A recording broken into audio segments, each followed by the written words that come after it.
Hi, I'm Crystal, And I'm Karin. and you're listening to the Rom-Com Detectives.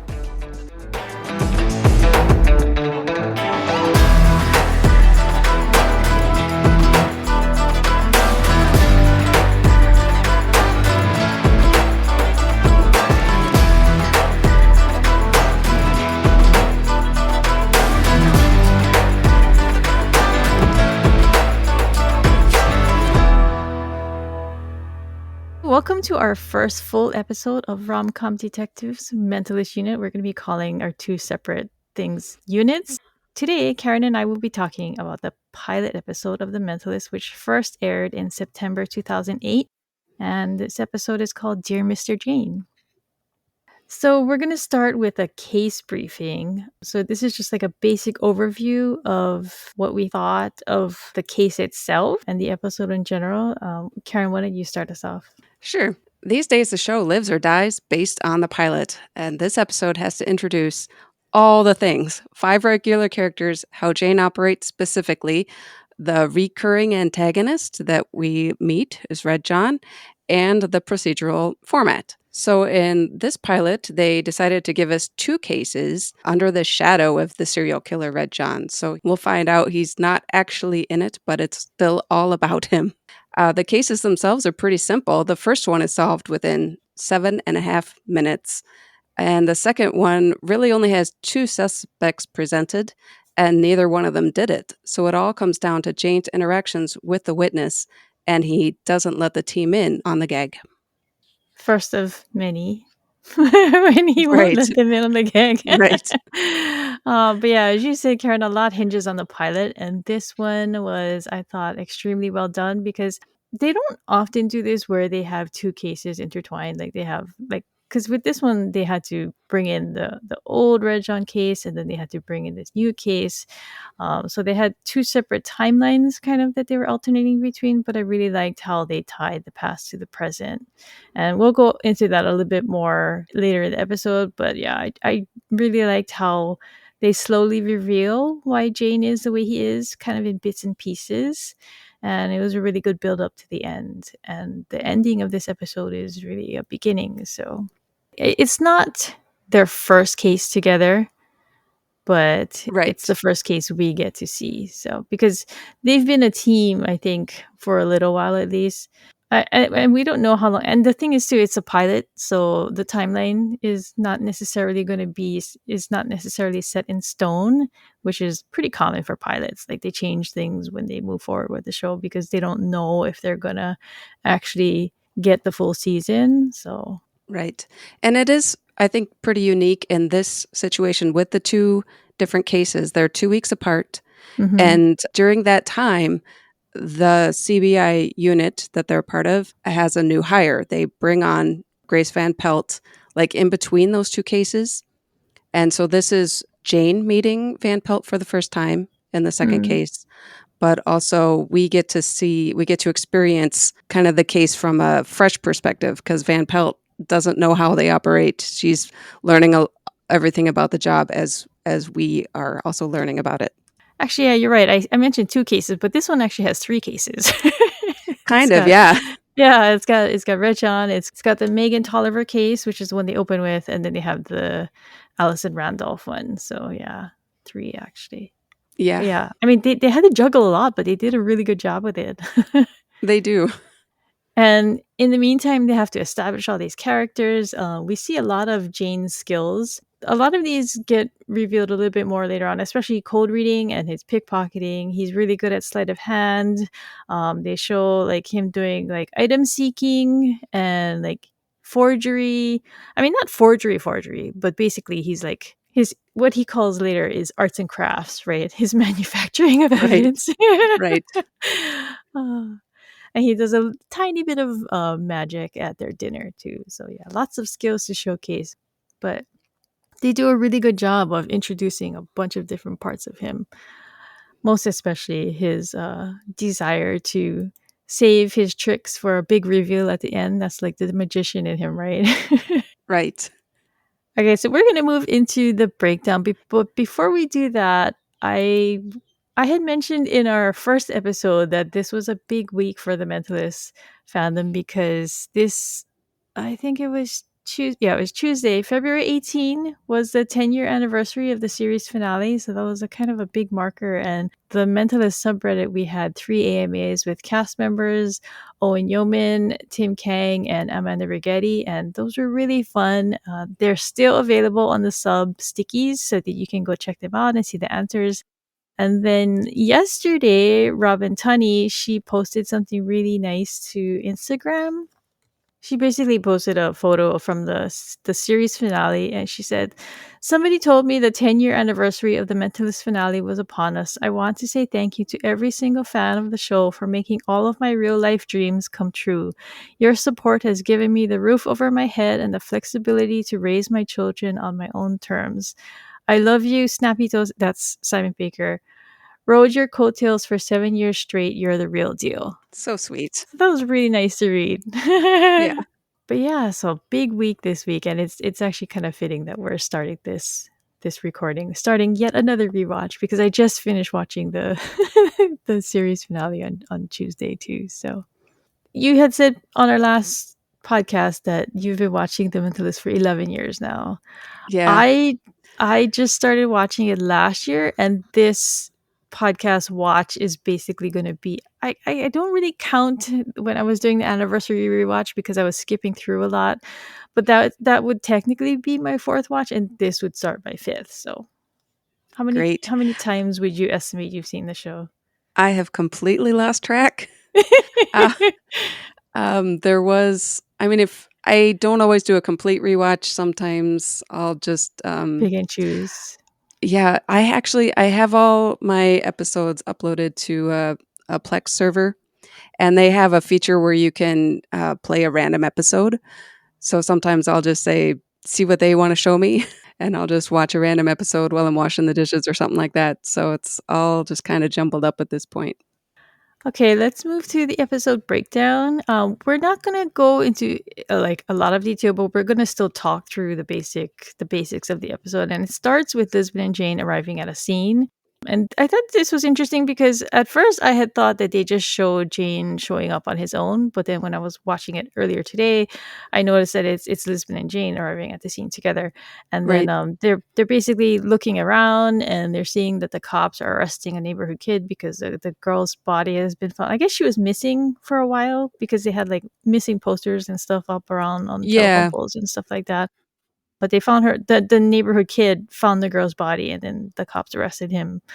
Which actually, I felt like this case was kind of sped up because like it really was. right? It's like, I mean, they have to do it for time, but it just felt really condensed watching it again because, like, the kid finds the girl, they arrest him right there, and then the father's giving a statement to the media. And it all seems to happen within the span of, like, the same time that Jane and Lisbon are there, right? So Yeah, it's it very happens really fast. chaotic.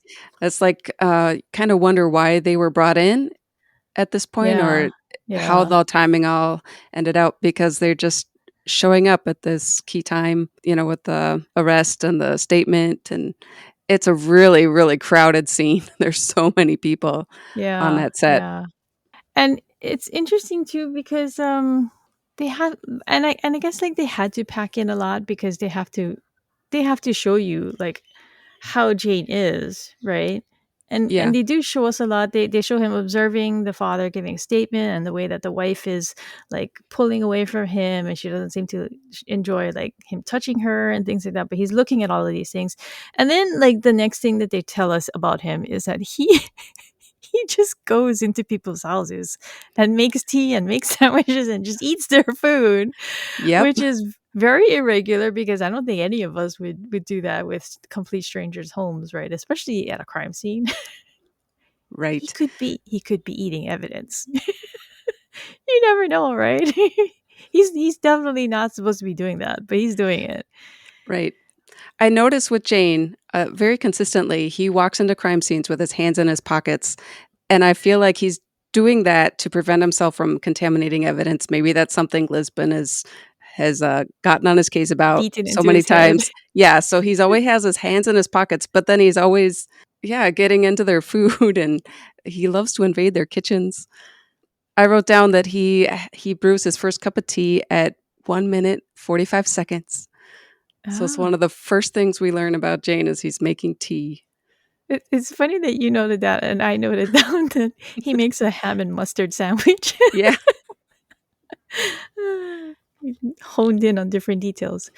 But yeah, so the wife comes in, he talks to her, and he seems to have known that she was going to be coming in because he looked like he had the 2 cups of tea ready already, yeah, right? He's like making them, and then he's just like, "You want tea?" And then he's like, "Already got it." So that shows like the way that he can predict what's going to happen. Um, And so they talk, and he does a cold reading on her, and he tells her all these details. And I think the first time when I saw the show, I was like, "How the?" I was reacting the same way the wife was like, "How the hell did right, he know all of these things just by looking at photos on their fridge?" Right? right, And she asks him, "Are you a psychic?" And he says, "No, he's not. He's just paying attention." Which is basically is the basis of the show, right? He's a mentalist. He takes in all the details, very similar to Sherlock Holmes, right? He picks up on micro details. He watches people. He takes his knowledge of humans and the way they behave, and he assesses them based on that. But I still don't understand how he understands. He mentioned something about your best friend recently lost 10 pounds and you resent her right, for it. I was like, excuse me, right. how the heck?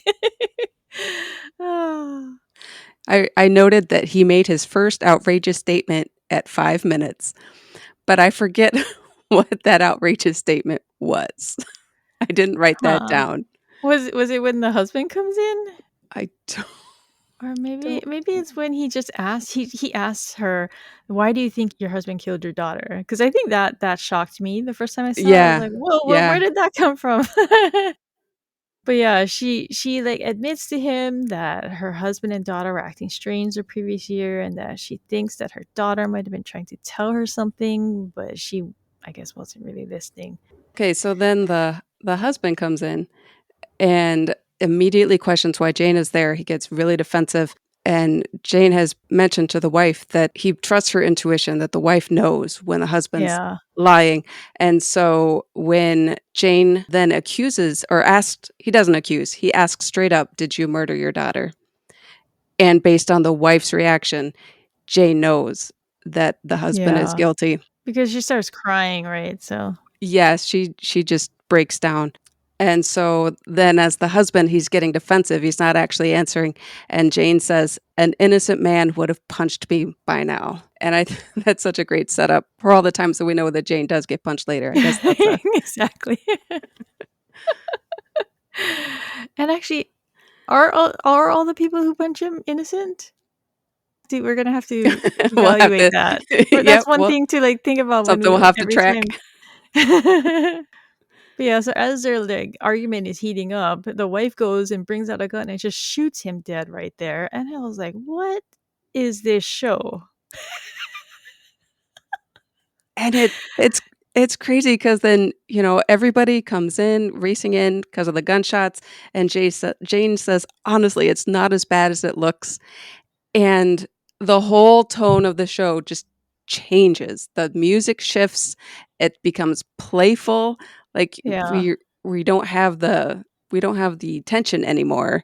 We just it bleeds it all out, and here's our comedy show.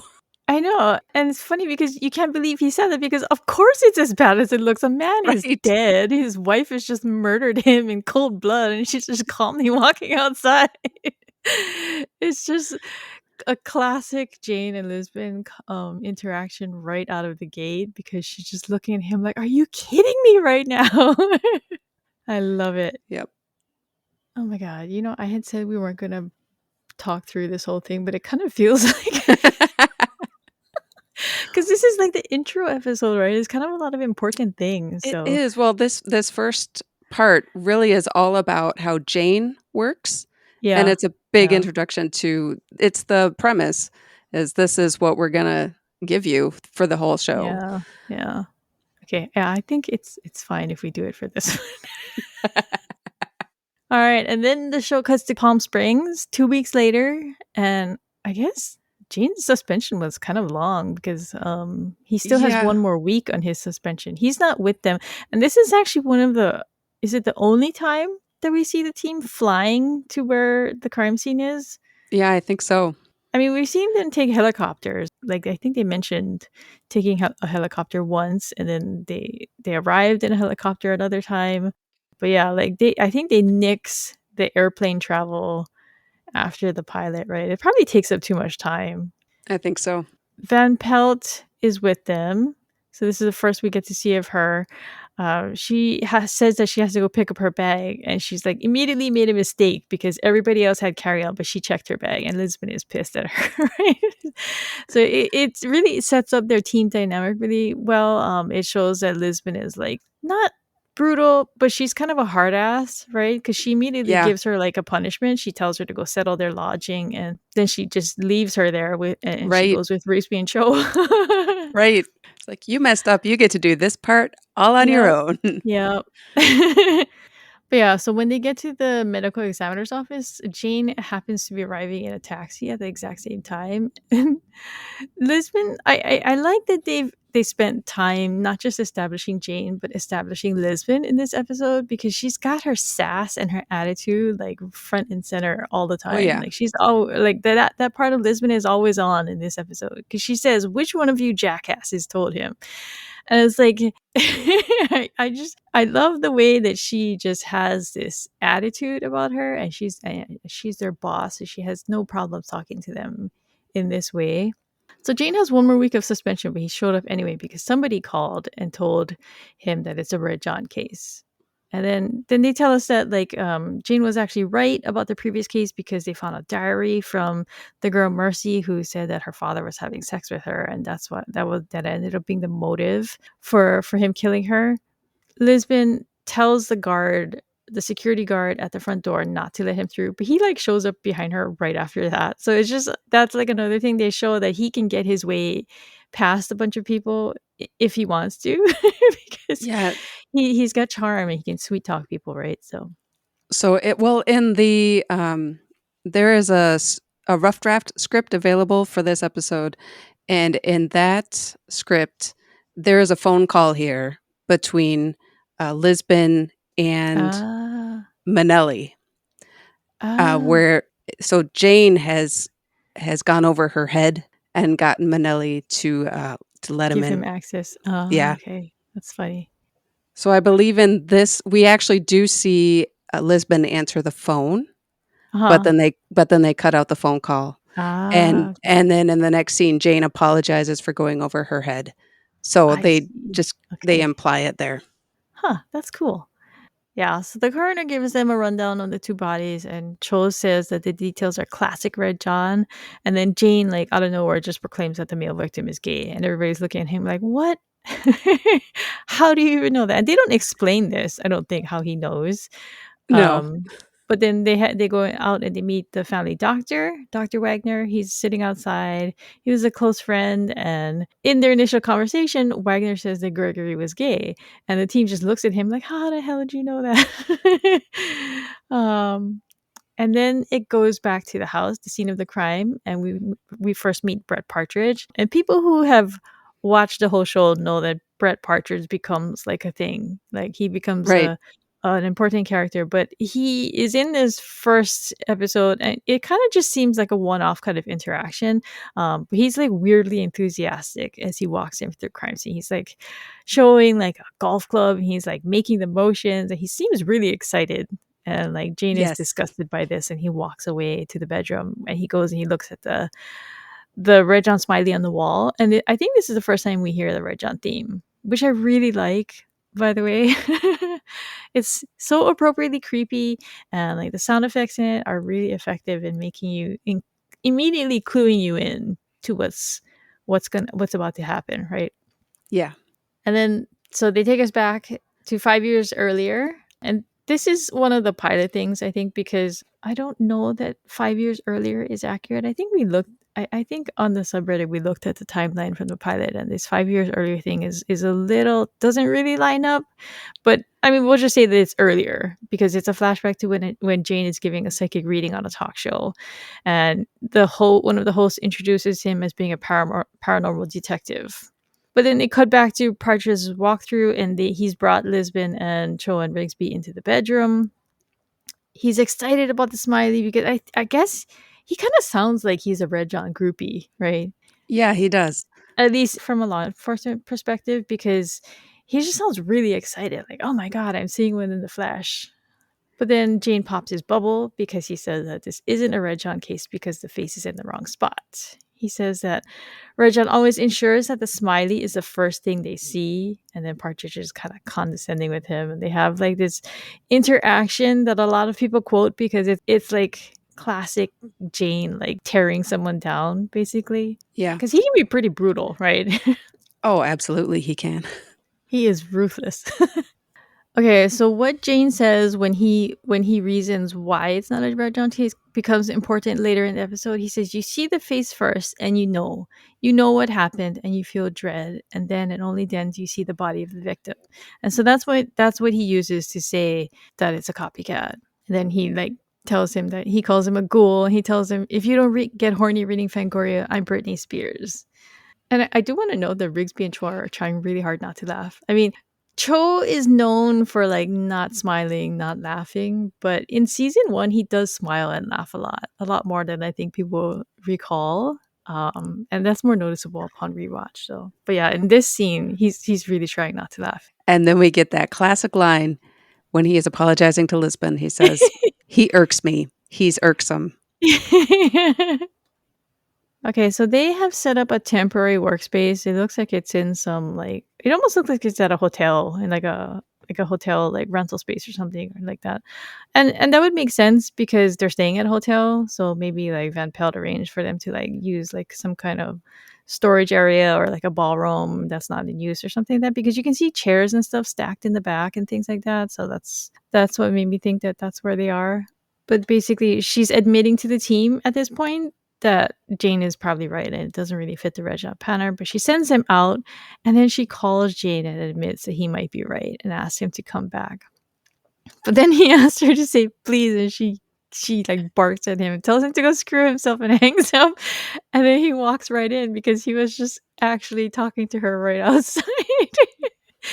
And I love this because it's just one of the first instances of how he just drives her crazy, right? Yeah.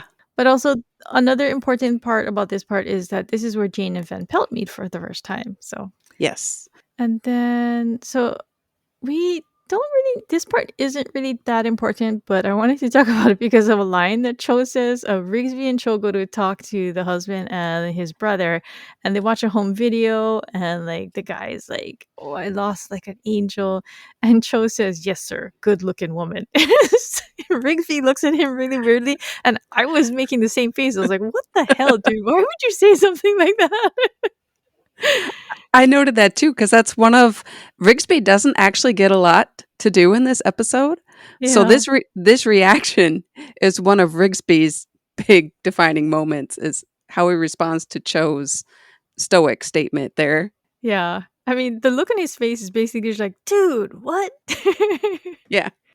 Meanwhile, Jane and Lisbon go to visit Wagner in his office, and this interaction is actually pretty important for the case because I think this is where Jane first begins to suspect that it's Wagner, and he explains this later. But basically, he's looking at his African artwork on the wall, and that's where they learned that what they do is they build health clinics in poor African communities. And Jane is looking at books on his shelf, and he's asking if Tana kept a diary. And then he mentions that, oh, our last case was solved because of a diary. And this really irritates Lisbeth because you see her rolling her eyes. She's like, oh my God. Because he just has to like bring it up and dig it in. Enough with the diary, Jane. So then the team goes to a lobster dinner, and this is actually something that was talked about during the AMAs during Owen's, because somebody had asked him, was there anything that he particularly didn't like filming, and he mentioned the lobster dinner in the pilot because apparently he had to eat a ton of lobster. But which was really surprising to me because I had been Yeah. told by somebody else that they don't actually eat food when they shoot these things, that they'll show them, like, biting the food, but then, like, after they cut, they'll spit out the food or something like that, but I guess maybe that's, like, not always the case, or maybe that's, like, a more recent practice. So I was really surprised to hear him say that, "Oh, I must have eaten, like, 10 lobsters by the end of it," and I was like, "Oh my god, I would be sick of lobster too." But yeah, so at the dinner, Jane says that he doesn't think the husband killed his wife. And then, like, Van Pelt starts up a conversation about psychics, and she asked him that when he's met other psychics, if they could tell that he was a fake psychic. And he tells her his infamous line, "There's no such thing as psychics." And then she mentions her cousin Yolanda. But Van Pelt's being all like the kingdom of God is a real place. They tone that down. So Jane accurately guesses that Grace's dad is a football coach, and then he reveals that he doesn't believe in the afterlife. And this is something that they keep throughout the show, that he doesn't believe in the next life. And then he, like, very bluntly swivels to, like, when Rigsby invites her back to his hotel room, "Please say yes." And, like, they're all, and, like, Rigsby, like, chokes on his lobster, and he's pretty pissed off. And Cho just looks, like, amused. He's, like, smiling as he watches them. But this is one of the discussion points I wanted to talk about later. But it kind of seems like he did this intentionally. And I think it's because he was getting a read on, like, the vibe between the two of them. But we'll come back to this. So then they go to later in his room. Jane is watching a nature program and someone slips a letter under his door. And it's a letter from Red John. He runs out and he sees a man down the hall. He actually nearly falls down the stairs. He like falls into the wall and almost injures himself. But then the team meets in Jane's room. And oh my god, I've never noticed this before, but Joe is wearing pajamas. He's wearing, like, light blue pajamas. Yeah. It was so strange. I did not notice that, but it was so funny. And then Lisbon tells Jane to go get some sleep. But of course he doesn't, because when does Jane ever listen to Lisbon in the early seasons? Almost never, right? Right. So, with that directive from Lisbon, he stays up all night and he's writing a diary. He's making a fake diary. He's doing his arts and crafts.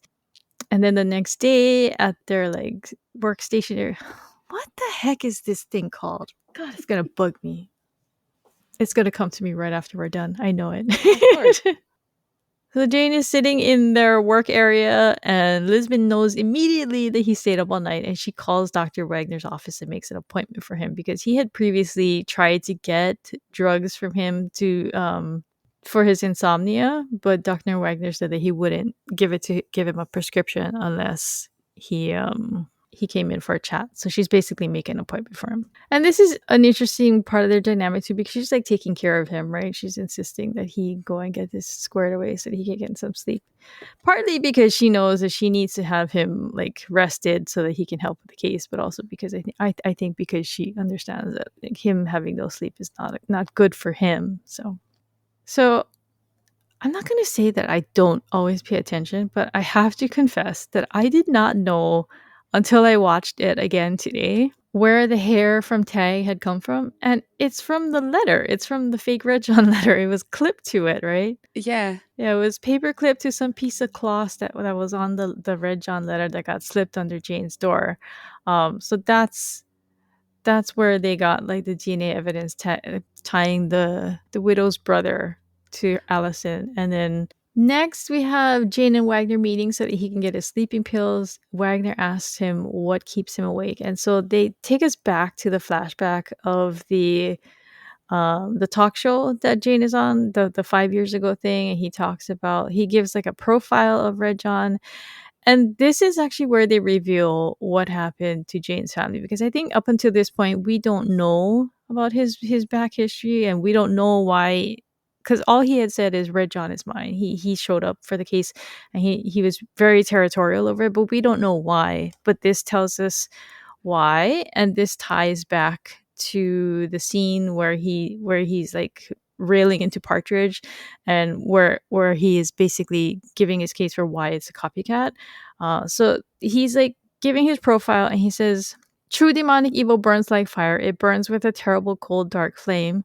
I force myself to look into that flame and I see an image of the evildoer, in this case, Red John. He's an ugly, tormented little man, a lonely soul, sad, very sad. And this is overlaid with him arriving home in Malibu at night. And like all the lights are on, and he's like coming in, and he goes up and he like moves a tricycle out of the way, and it's a very cozy scene, right? It looks like they have a really nice happy home life. There's like pictures on the wall of him and his family, but then there's a note on his door, and so that's how we find out that that's how he has come to this conclusion, that he has personal knowledge what Red John wants people to go through when they find the body.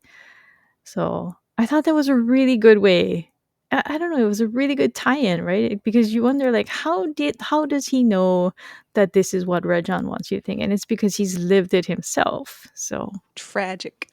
that's actually where we got our episode title, because the letter starts with "Dear Mr. Jane," pleasing. You wouldn't need to open the door to see what I've done to your lovely wife and child. And the look on Jane's face when he actually gets to the end of the letter, it's really, really good performance by Simon Baker, because you can see when his face changes, right? Mm-hmm. Like the dread that he talked about when he was at the scene. You can see it fall into his face. And then he opens the door and you see the Yeah. smiley face, and it is exactly that feeling that he described before, how he knew that the current case is not Red John, because he Yeah. has experienced full force that smiley Yeah. face. Yeah. It's a really powerful scene, and really enhanced well by the music. Okay, then it brings us back to his session with Wagner. He's telling a story about how he got his little brother killed doing his chores. But Wagner knows that this is a story from somebody else that Jane is lying about. So Karin looked it up, and this story from Johnny Cash is actually, I guess, a true story from Johnny Cash, right? Looks like it, yes. When Johnny Cash was 12 years old. Huh, interesting. Okay. Just a little bit of trivia there to throw in. Then it goes back to where I guess they must be at a police station, or are they? Because I mean, they can't be interviewing this guy at a hotel, right? So it must be at No. like the local So police station. Lisbon tells Van Pelt to go direct to the sheriff's department Ah, okay, and okay. find some rooms there. So the widow, Mr. Randolph, comes down because he's heard that they're holding his brother, and he's like yelling at them and calling them scumbags. And then Joe delivers another line that's like, "Whoa." He says your wife, he was banging your wife like a big bass drum. Is he taking Jane lessons? It's not just what he says, it's how he says it Yeah. with that delivery. Yeah. It's very matter of fact, and you're calling us scumbags, but you know what? All right. So it goes back to Wagner, and he's giving Jane the prescription despite knowing that everything he told him was fake. But this has a really good exchange that I think both me and Karen like. He says, "Why? I can tell you're in real pain. Why not tell the truth?" And he says, "The truth is mine." But so this part after the appointment is where Jane is doing his what becomes like a recurring thing, where he goes and he like drops mention of something to like kind of lead them into to doing it's all to like drive them into doing something and eventually confessing or revealing themselves as the killer.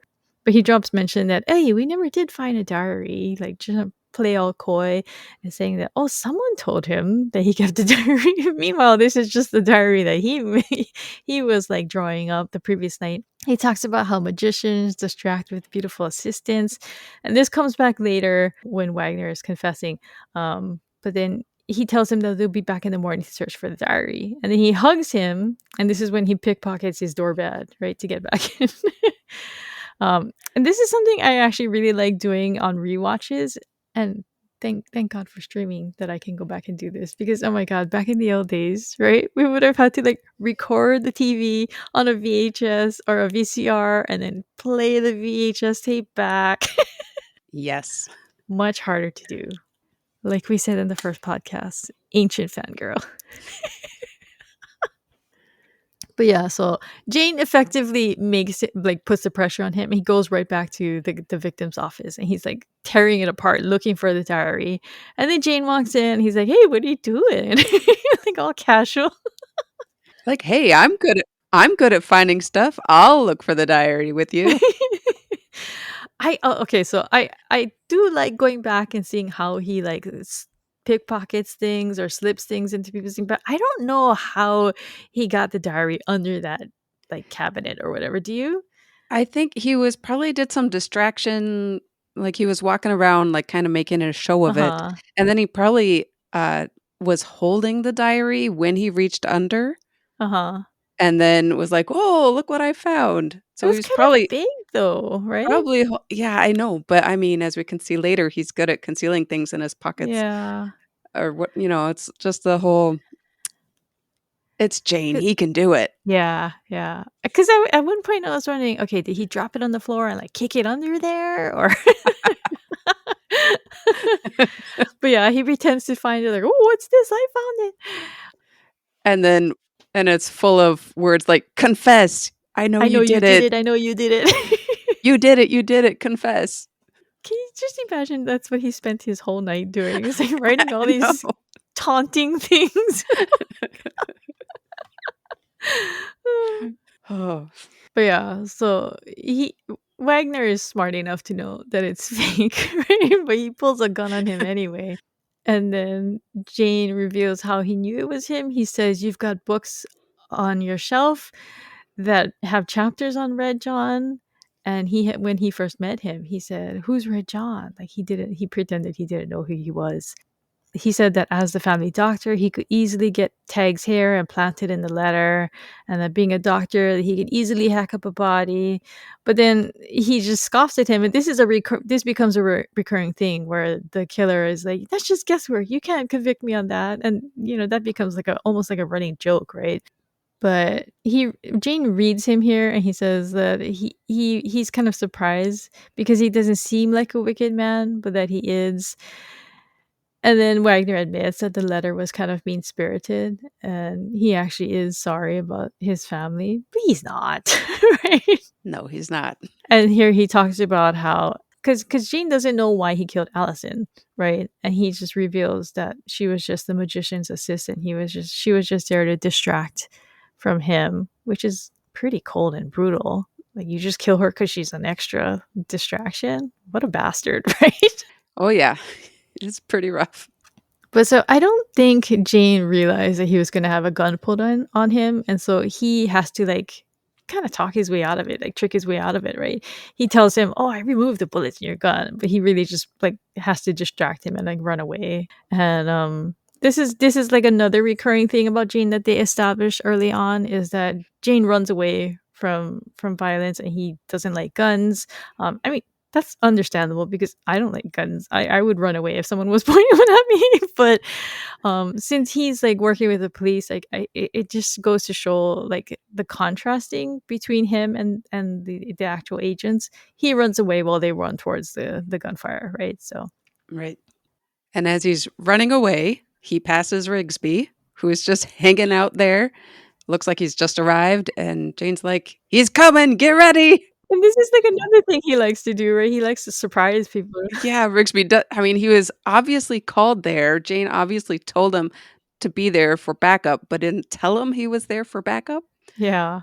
So Rigsby's, like, fumbling for his gun, like, "What's going on?" Okay, so we're getting to the end. Jane arrives at their work area. He's got case closed donuts. And he claims, I was just trying to get sleeping pills. And he's like trying to blame it on Lisbon, right? Saying, I didn't even want to go. Because she did make the appointment for him, right? Right, right. But you kind of have to wonder if even that was him manipulating things. Like, did he like make sure that he was there looking all disheveled Oh, just to goad her into making him an appointment kind of thing? I believe so. I think so. He was totally manipulating Lisbon, or the whole situation. He wanted to be the one to catch the killer, and he had Yeah, it all yeah. lined up. He was like, because I mean, earlier he was ready to walk away from this case because it wasn't Yep. really Red John, Yep. and I am on suspension, so why am I even here? Yeah. And he's Yeah. like, by the way, never mind. I guess I'll just go catch him for you.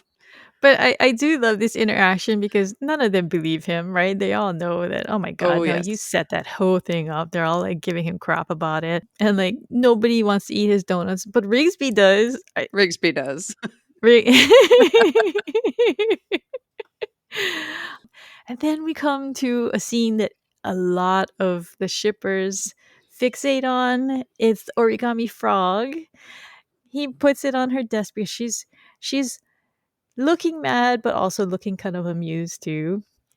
But when he comes up to her, she just looks mad. She's got to put on her mad Yes. front for him, right? I'm mad at you. And so he puts the frog on her desk. She says, "A frog. This makes everything better." Right? But then it hops and she gives a little yelp and she smiles and he looks back at her.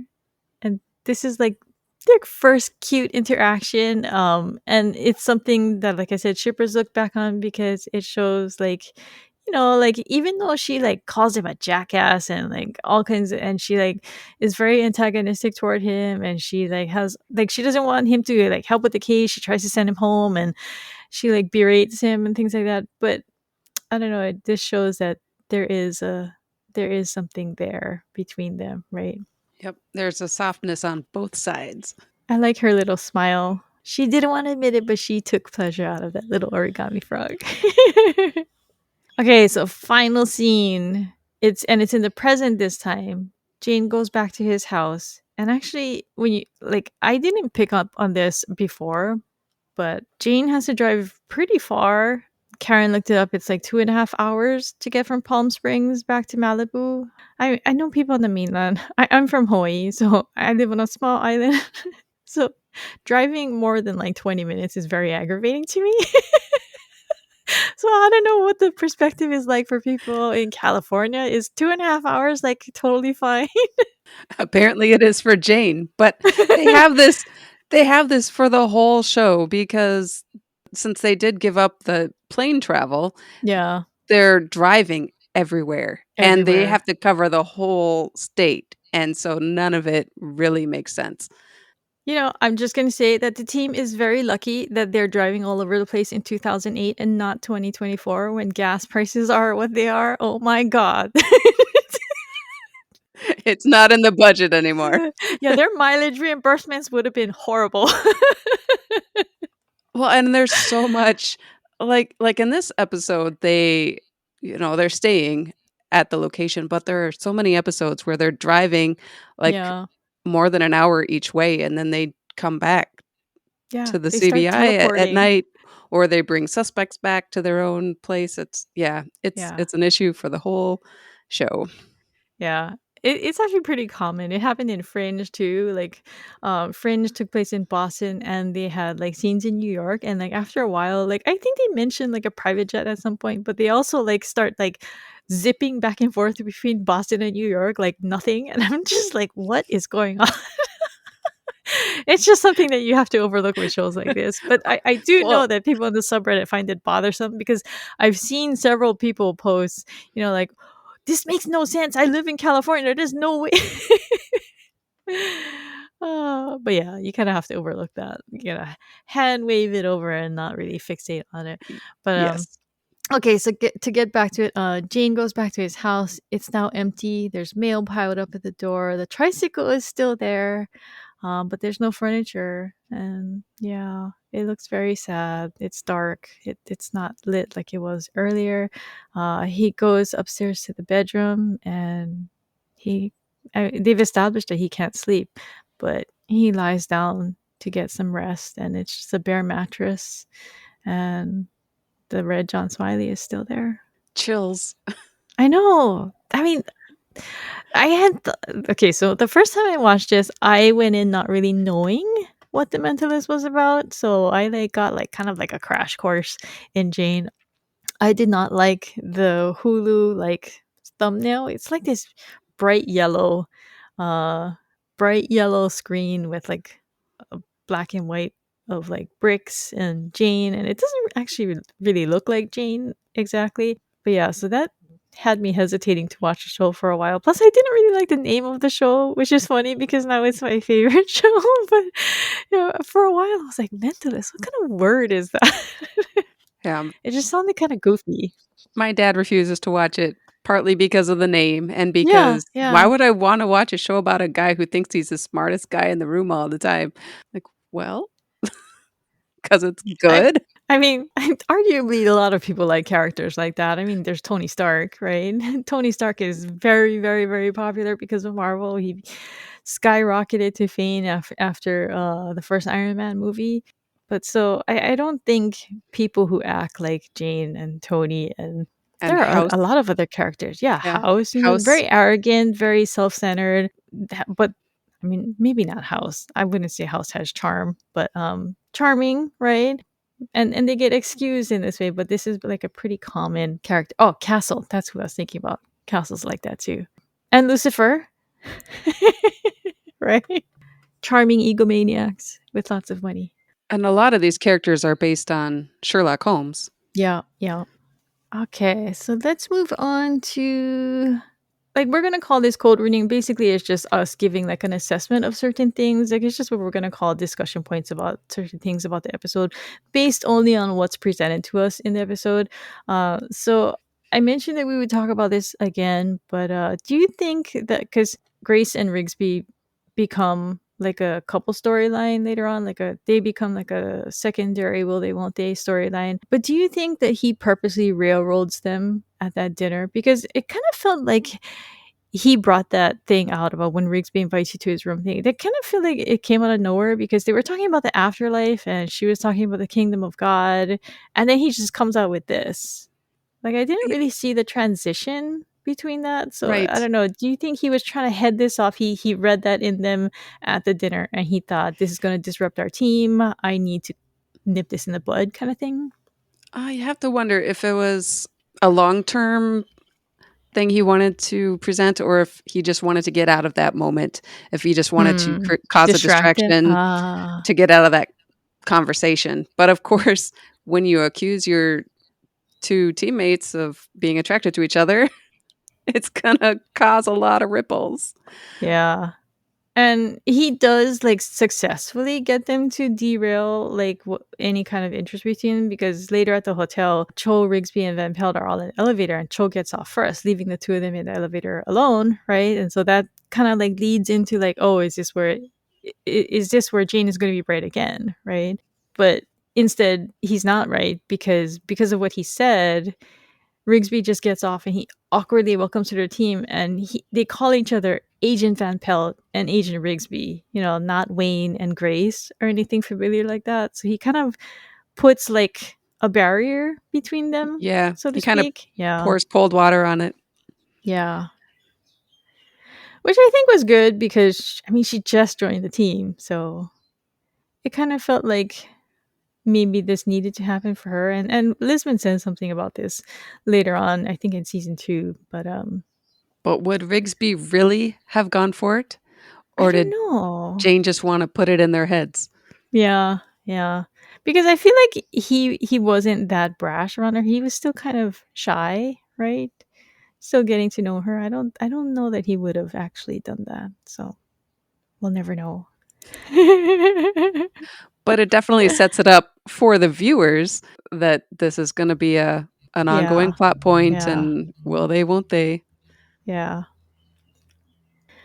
Okay, at what point do you think Jane actually cracks the case? Because we know that he suspects Wagner because of the books, because later he reveals that. And then that's when he mentions like, "Hey, did he keep a diary?" Which is kind of weird because why would a man keep a diary, right? I don't think that's a very common thing.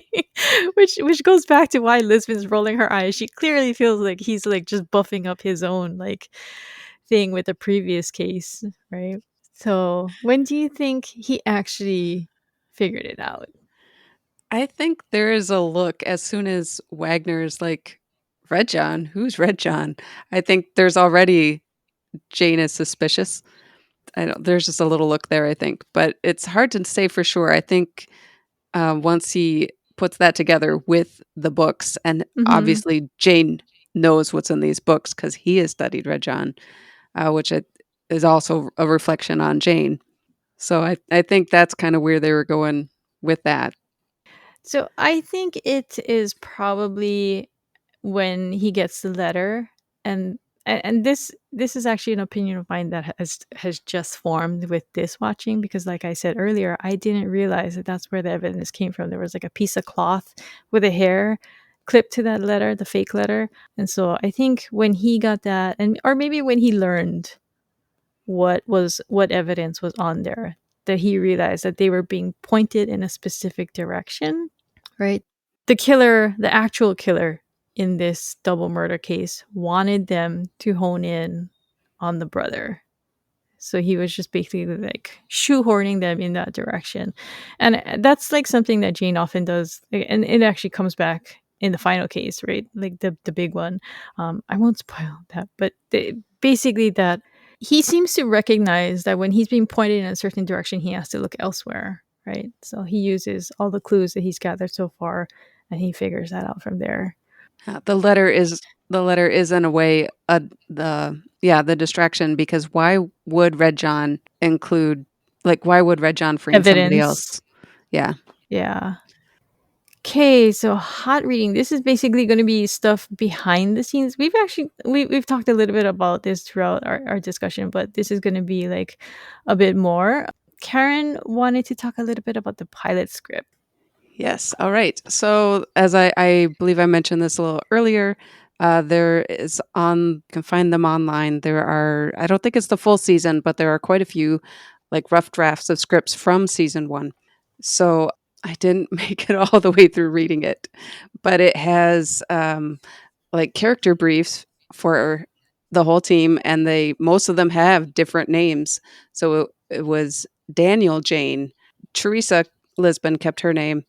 Manelli was gonna be Supervisor RJ Patel. Which is an interesting set of initials. Yeah, that's what I was thinking too. Like, what are they trying to tell us here? Maybe that's why they changed it. Yeah. Kimball Cho was previously Kendall Cho, so his nickname was Ken, which I just can't. That's so hard to visualize, Yeah. That's yeah, weird. it just doesn't seem right. Of course, none of them seem right because they are who they are. Wayne's last name was gonna be Gilzian. Gilzine, yeah, that's a Or mouthful. yeah, and Van Pelt's first name was going to be Melody. I just want to say that Daniel Jane just does not have the same ring to It it. it I'm really does glad not, they changed it. Yeah. and it's a different background because, Yeah. yeah, Patrick has the Irish connection Yeah. that they kind of mine later in the show. So the script includes some of the deleted scenes that we will mention in a little bit, but it also has some extra scenes. They just make Jane a little extra. They have a scene where he plays Tetris on his phone while he's in the bathroom, pants down. They specify, and also in the scene where he receives the letter, he is naked in his hotel room when the letter is delivered. So when he's chasing Oh my god. the guy through the hotel, he's naked the whole time, and they end that scene with him, like, naked in the parking lot, and Lisbon has to hang out with him because, she's in charge of the case, and so they just kind of have some forced proximity while he's naked. Oh my god. Um, yeah, it's just really, really random. Yeah, that's kind of bizarre. And actually, that actually sounds like that could have been in Lucifer. Yeah. That's definitely a Chloe and Lucifer kind of scene. It changes his personality, really, how Yeah. he's presented. All right, deleted scenes. So I went on YouTube and I looked these up, and there were four that I guess were on the DVD. The first one is like an expanded psychic reading scene. So the scene where he's like reading, that he's like talking to this woman's dead father or whatever. It felt a little too long. So I think that was a good thing for them to cut down a bit. Then the second one is actually a really interesting one because this is after, I guess, they leave the crime scene and they're in the van. And Jane is asking him to drop him off at the airport. I guess because now that he's declared that it's not a red John case, he's not interested. He wants to just go home. And so Lisbon is pissed. She's just like, oh, I thought she's like, oh, you don't care about these dead people. And she does what he does, right? She gets a read on him. She says, you just want me to ask you to stay. And she like calls him an egomaniac, and she tells him that she's actually scared of him because he has no boundaries, he has no common sense. And I actually kind of wish they had kept this scene in because she does say a lot of things about what's going through her mind early on in their partnership. Or I don't know, actually I guess this is before their partnership because in the beginning they're still a team and she's less like his partner, right? They don't go out together as much. Right. I mean, they do go out and interview people together, but she's not very territorial over him. She doesn't really see him as a partner. It's just someone she has to grudgingly bring along because he's useful. um, but yeah, so she says, one day you're going to create one mother of a tragedy for yourself and everybody around you. And I don't want to be there when it happens. And in hindsight, oh my God, because, right, when like, okay, I'm not going to say it, but he does cause something ginormous to happen that changes the whole direction of the show. But yeah, so I mean, it kind of like Lisbon. She says this, and without saying what happens later on in the show, it's kind of like Lisbon's the psychic here. She actually predicts what's gonna happen.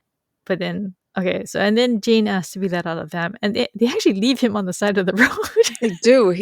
They leave him. He's like, they put in one of those wind puppet, sock puppet Yeah, kind of those things. things that like jump around and everything. Yeah, and that's like the only thing on this corner by a busy road. And And because yeah, he's just muttering like "stupid, stupid," right? yeah, it's like, yeah, and that's, I mean, that's something that they definitely don't show in later episodes is his internal dialogue to Yeah, himself. Like he yeah. kind of broke character in that scene. Okay, so do you think he was calling her stupid or himself stupid? Uh, going I by kind the of going by the script, he is referring to himself. himself, yeah, like he messed up, right? Hmm. Okay, yeah, that's the read I got on it too. Um, and then the next one is a full scene of him giving a Red John profile. He gives a lot of detail, He actually. does. And yeah, it was very surprising. He says he's very ordinary looking. He's mid 30s. He's medium height. He's got thinning brown hair. He's methodical and tidy. He's clean. He has a small speech impediment that he's deeply ashamed of. He has a clerical job. He lives with his mother or sister in a single story blue house. What? With a lemon tree out front. And I guess I can kind of see maybe they cut this because they thought, oh, we're going to have to like adhere Back to all this this up. if he Yeah. says this, right? So yeah, I think that's probably why that's probably why they cut that out. We can't like we're gonna have to make sure that he's a cleric and everything like that, and lives with his mom. And a lot of these things ended up not being true. So I think yeah, that was probably a good call. You don't want to like commit yourself to details like this from your first episode, right? Because what if you want to change it later? And then the last one was a really short scene, but it's interesting because so it's basically a shot of somebody watching TV, and a reporter is talking about Wagner is was arrested, and it wasn't Red John, right? And then a mysterious hand turns off the TV. Was Red John watching? And it kind of seems like that's what it was meant to be, right? But yeah, I guess they couldn't figure out where to put that, and I do like what they ended up choosing for the final scene with Jane at his house. So, but it's still a good like bonus scene to watch. Yeah. Okay, guest stars Zelko Ivanek. He was Wagner. When I I have to admit, so since this show is old, this is one of those things where I'm watching it in the future. And so I know who a lot of the killers are just based on the actor. So in this one, as soon as I saw him, I was like, "Oh, it's him," because this guy's been in so many things. I had just watched him. I had just done an X Files rewatch, a couple months before, and he is in an X Files episode. But he's also in 24. He's been in so many things. He was on Homicide: Life on the Street. He was on Oz. He was in Heroes. He was in The Event, and he was a really long time character on Madam Secretary. So, yeah. I've also been watching Suits recently, and he's a recurring character on Oh, Suits. really? Hmm. Jeez, this guy is busy. Yeah. He's also been in movies too, so he's got a very good agent. So, a couple other things to note. The nature program that Jane is watching in his hotel room, they actually bring that back later on in another episode, which I thought was, I mean, it's just stock footage, but I thought it was funny that they reused it. Pilot to show changes. Case closed donuts changes to case closed pizza. Which do you prefer? I like the pizza. Yeah, I like the pizza too. I feel like donuts is too like stereotype police. Yeah. Flying to the crime scene, we talked about that. They depict Van Pelt as ultra religious, how she views Jane's beliefs. Hmm. She can just comes down on him really hard, and I'm so glad they toned that down. And then they also show Jane drinking beverages that are not tea. When he's staying up all night, he drinks coffee and pop. And Ah. and it is just I don't think we ever see that ever again. I think we do see him drinking beer Oh, in occasionally the he'll final have some season. alcohol. Yeah. Yeah. And actually, at the lobster dinner, I think he's drinking alcohol too. So, Yeah. Yes, he is. Okay, so when we had the AMA questions this week, someone asked Tim Kang if he had any particular inspiration for playing Kimball Cho, and his answer was, "My inspiration really just came from the writing in that pilot episode. The words gave us just enough guidance to point us in a direction, but Bruno gave us free rein to fill out each of our characters the way we wanted to, and the way Cho's dialogue spoke to me is what you see in the show." I thought that was so fascinating that yeah. he pulled out his whole character just based on the dialogue. And it's funny too because we were talking about how brutal he is, right? And that's how we see Cho behave in the rest of the show, right? He's like brutally honest, especially Yeah. with Rigsby. I mean, they gave him this really his dialogue is just kind of surprising. And, you talk about banging your wife like a big bass drum. Yeah. People don't talk like that. No, they And the way don't. the way he chose to just deliver it straight like that, it just works. It just works. Yeah, I mean it's the part it contributes to the comedy aspect of this rom-com detective show, right? And I also noted that in this pilot, he had to introduce all the characters, but Rigsby doesn't get very much dialogue at all, and it Yeah. mostly what we see with Rigsby is how he reacts to the other characters. So Mhm. he gets kind of awkward when Cho is saying outrageous things. When they're driving Jane to the airport, he's like, "Oh yeah, no problem, man. We'll get you to the airport." But then when Jane's having the discussion with Van Pelt about religion and their differing opinions, then Rigsby gets really defensive of her. Yeah. Okay, favorite lines. So I have one each from Jane and Lisbon. Lisbon's one is when she's calling him on the phone and she's like trying hard to be nice to ask him. I guess I'm kind of asking you to come back. And then I guess he asks her, will you say please? And she says, no, no, I won't say please go screw yourself. And this is the Lisbon that I really like. So she's got so much sass and attitude. I love that about her. Um, and my other favorite line is the one that Jane is giving on the talk show when he's giving a profile of Red John, the one about how that he's an ugly, tormented little man, a lonely soul, sad, very sad, because this turns out to be, I think, fairly accurate. And also, it's like he's also basically talking about himself, right?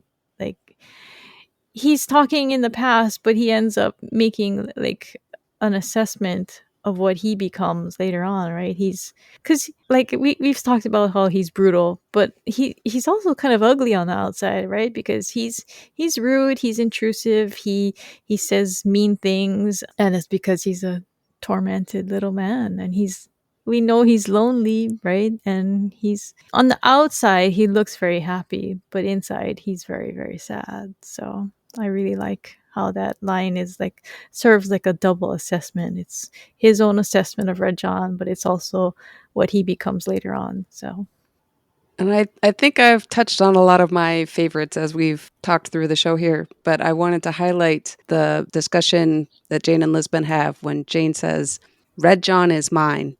And Lisbon Mm. says, Red John doesn't belong to anyone. But Jane insists, he belongs to me. And that just drives home, this is his character and what really matters to him and why he's here. Yeah. This is his driving force. And I think that contributes a lot to like the tone of the show. Like even like cuz like in the terms of like the rom-com aspect, we've talked about like the slow burn, the really slow burn, and in this case it is a really slow burn, but for me it was pretty nicely offset by the Red John case because he's so determined with on his revenge quest that it kind of makes the slow burn feel like it's warranted. So it wasn't as bad for me. So Yeah, I would say, as far as the slow burn goes, when I was on my first watch through, I got to season 4 and I'm watching these people and I'm like, they're not even gonna go there. There's not yeah, gonna be a yeah. romance at all. And I was actually okay with it at that time. But when they did get together, I was all in. Yeah, I think it was the same for me too. I mean, I think the first 3 seasons, I was like, I thought that was going to be the plan from the outset, but I didn't really start feeling any kind of like anxiousness about what the will they won't they thing until like around season 4 when they started acting more like partners, and then it got really bad in season 6. Yes. But it came late, that anxiety. So I kind of appreciated that about the show in general. So, because yeah, I sometimes I find the wait pretty agonizing, and I'm binging. I don't know how people put up with it week to week. So something that we're going to introduce now, and we'll try to keep this going, is we're going to have what's called a Memory Palace quiz. The Memory Palace hasn't been introduced in the show by this point, but this is basically what Gene refers to when people ask him how he has such a good memory. Um, so basically, how this is going to work, I'm going to ask 5 quiz questions, and we'll give you a little bit of time, and then we're going to test this on Karen. she's going Woohoo! to she's going to take the quiz with all of you. Okay. Let's see how good your memory is. Because some of these things we actually talked about in this podcast episode. So question 1. What does Van Pelt do to irritate Lisbon when they arrive in Palm Springs?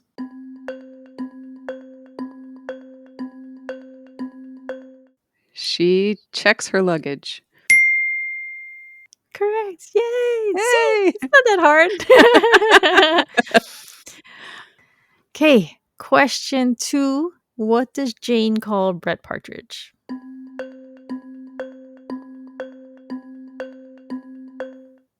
A ghoul. Yeah. See, you're doing good. Although, to be fair, I'm making this kind of easy since it's the first one. I don't want to make it like super hard and people No. are going to be like, oh my God, I'm never taking this quiz again. What is this, Crystal? Because actually, I love giving quizzes to people on shows, on podcasts. And I've done like on my silo podcast, we had the author of the books come on. He's executive producer for the show, and we quizzed him, and he was like, "Oh no!" He's like under so much pressure, and he did get like 1 or 2 questions wrong. But yeah, I tried to make it really hard to trip him up. So, question 3: Who makes Jane an appointment with Dr. Linus Wagner?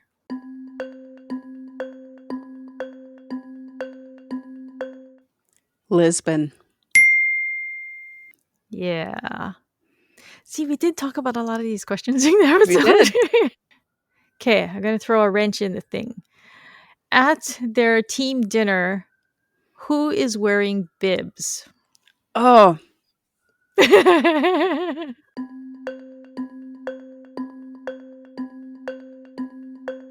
I think the guys are. I think it's Rigsby and Cho. Is anyone Wow, else? you got that right. Did Yeah, it I? was. Yeah, Hey! woohoo! Okay, I'm gonna throw in one more that's different. Jane makes a fake diary to trick Dr. Wagner into confessing. What color is the front cover of the diary?